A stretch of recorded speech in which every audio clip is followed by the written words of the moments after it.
This Swiss 1878 is perhaps my favorite military revolver of all time, simply because it is very strange in at least one regard, but also extremely satisfying in terms of handling. Let me walk you through why. First and foremost, it's a single and double action, roughly 10mm black powder revolver, and every bit of it is lovely and smooth, and it clicks along so satisfyingly. And look at that auto rebound. The lockwork inside is as close as you're going to get to a pure Warnant system.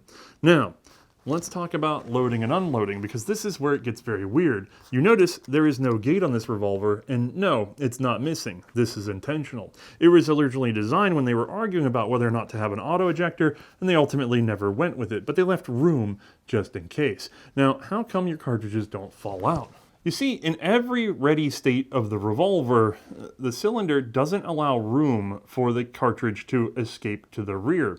Now, there is a brief moment in handling, and I'm sorry guys, it's kind of hard to figure out how to approach this. There we go. There's a brief moment in handling when it will align, but you see how quickly it went by even as I moved very slowly? That means you'd have to point this revolver almost perfectly vertically into the air, which almost no one's ever going to do, in order to drop one of your cartridges by accident. Instead, it's basically just going to trundle along without the need for a gate whatsoever. Now, you may ask yourself, if that's the case, how do I load and unload this? Well, note the checkering at the front of the cylinder and these detents on the side. You just go ahead and index until you get the clunk. A very satisfying clunk. Whenever you're clunked, you are aligned for feeding. Clunk, clunk, clunk.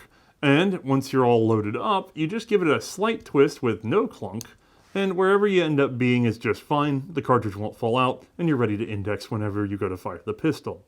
Now, the ejector system, also brilliant, because we have a rod with a flat spring that does several things at once as it presses here on the side. One, it's keeping it biased in the stowed position, and if we flip it around, it'll spring into the correct ejection position. Then, as I come back, it's going to hit a detent on the rod itself so that it's kind of held right there at the full rear, which means it kind of snaps forward, and then there's a detent position in the forward, so it doesn't just fall around. You click back and click forward, and then you roll over and you click back and you click forward.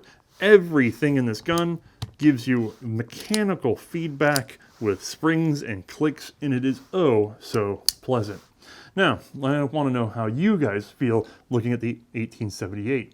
Would you be all right going around with a revolver that had no gate on the back? Would you trust this in combat?